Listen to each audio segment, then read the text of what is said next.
I have a question for you.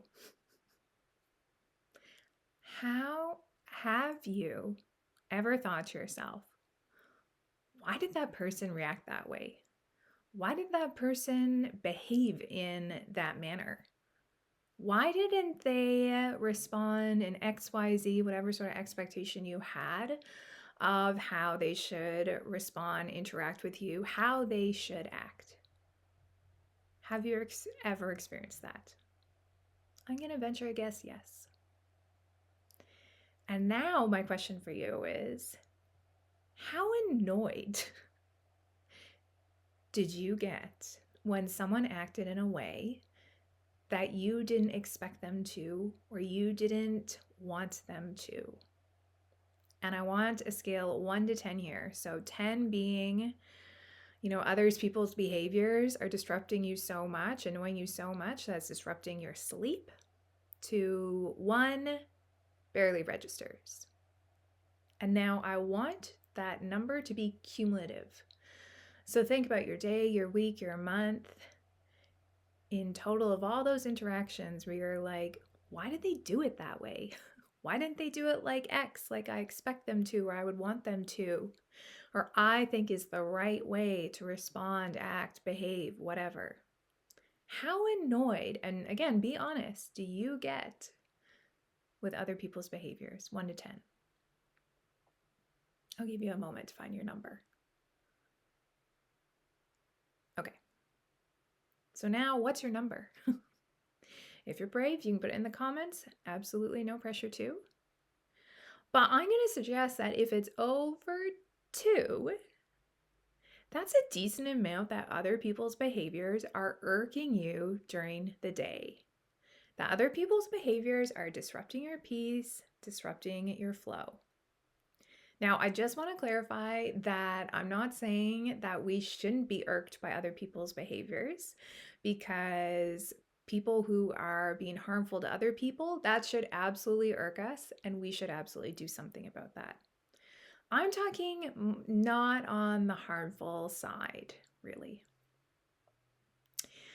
I am talking about, like, why did they seem to get a bit confrontational when I asked them this in front of the group? Why did they not show up to their appointment again? Why did they not do X, Y, and Z? Why did they make that really impulsive decision? Why did they not start planning days ago? These sorts of things.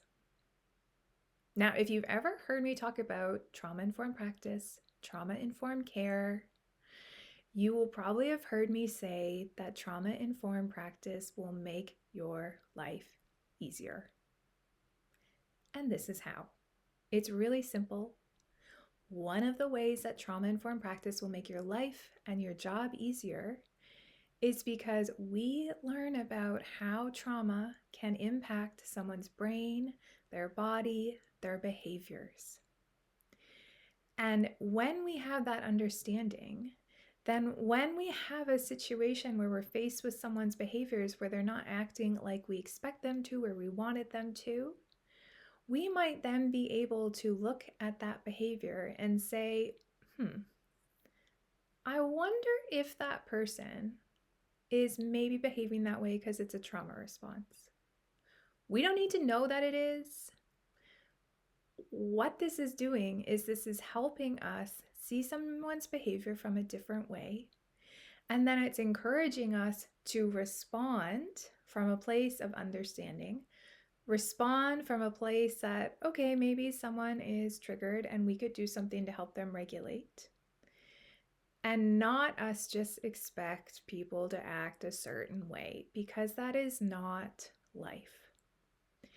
And after I learned about trauma-informed practice and understanding, like, oh, this person seems to forget the content of all of our meetings a week later when we have a follow-up and hasn't done what we discussed they would. And this happened repeatedly, and I was so confused and I was so annoyed because this person also seemed like a super responsible person. I couldn't get it. And then I learned, oh, trauma can sometimes impact the way memories are stored. And when I learned that, I was like, okay, I don't need to know if this person has experienced trauma or not, but maybe they have. And maybe that has been the impact on their brain and their body and their behaviors. And in knowing that, how can I adjust my interactions? And how can I then not get so irked by this, which was impacting my mood? And how can I respond in a better way? And so instead of just having certain expectations for how I wanted someone to retain information, I was like, okay, let's adapt. Let's adapt this. Then we started doing follow up notes together. We started emailing each other and we started building different systems so that she wasn't always relying on her memory. Now, again, this sounds ridiculously simple because it is, but because the change started with my response. And that's how trauma informed practice can make my life easier, is because I'm having way less irksome moments during the day because I've checked myself and I have identified if actually I can just respond to this in a better way that's better for me and better for someone else and better for achieving the outcome we're looking for. And I will tell you that that was the outcome every single time. I was less stressed. I took things less personally. I was less I don't know, hot under the collar. And people were able to connect with me better. And we were achieving more in our program and in our work together. Now, the caveat here is being trauma informed does not excuse harmful behaviors or harmful actions. Absolutely not. What it does is help us stop from reacting in that moment.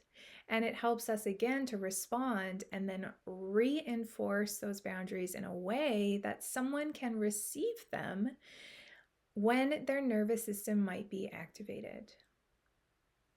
That's an aside. But again, sometimes people think that because someone has experienced a trauma, that means that they do not need to be held accountable to their behaviors in a way that doesn't harm people. That's not what we're talking about at all. So, what does this mean? It means that trauma-informed care can be a really pivotal practice for our well-being.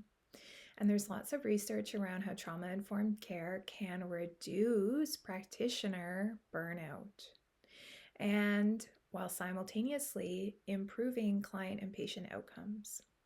And so that's one of the unique pieces of my Flourish program, the 6-month community of practice for helping in healthcare professionals to help reduce burnout, to help them love their work and their life again, is to weave in how we can be more trauma informed.